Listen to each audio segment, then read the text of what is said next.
Hi, I'm Chris Pearman, and I'm here at the winery at LaGrange today to help share with you some of the processes that we do in white wine production, some of what it takes to make a good wine in Virginia. We take a lot of pride in our products, obviously, and try to do what we can to help create Virginia as an individual identity and a regional example of quality on the Eastern Seaboard. Today what we're going to be doing is processing some Viognier. This Viognier was picked yesterday and from our local vineyard that we have, and the fruit was refrigerated down to about 35 degrees Fahrenheit.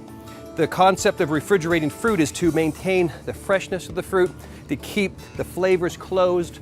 Something warm can lose a lot of varietal character, and also to keep the indigenous bacteria, indigenous yeast at bay while we make the wine. Everything is hand-picked in Virginia, not everything, but the vast majority is. I think all quality fruit should be, as it is across the world, and today's the first day of harvest. Let's go to the press pad, show you how to make some wine.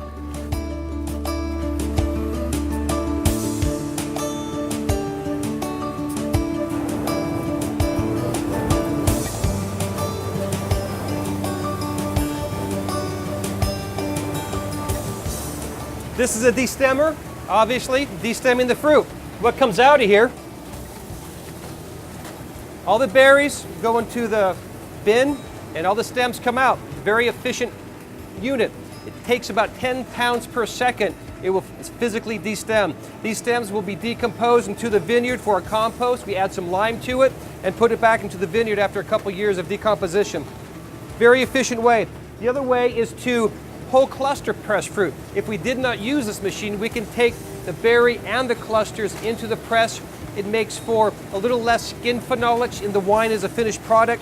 It also takes about twice as much time. Only half as much fruit can go into the press at one time.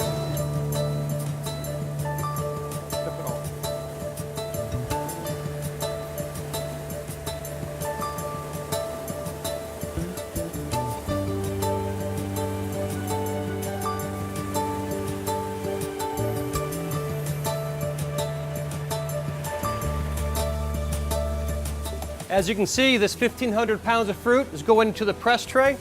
This press will hold about 3.5 tons worth of destemmed fruit, and the process, once it's filled, to extract all the juice away from the skins is about 1.5 hours. The whole process from start to finish for one press load of fruit is about 2.5 hours. At the end of a press load, what you end up with is a pumice or must. The concept is, as discussed earlier, whole cluster or whole berry press loads. When you have a press, you want to have it gentle enough to keep the unripe berries from getting processed into the juice. So as you look through this, to have the harder, smaller, unripe berries have not processed, but the nice, ripe, big golden ones are completely dry. And so we want to maximize the quality, not the quantity. That's a nice thing about quality equipment. Well, we're getting towards the end of our first day of crush, and it's been a good one. We've taken our 8 tons of Viognier, processed it into this tank. This is a 50 hectoliter tank, and we'll have about 1,200 gallons of juice in here at the end of the day.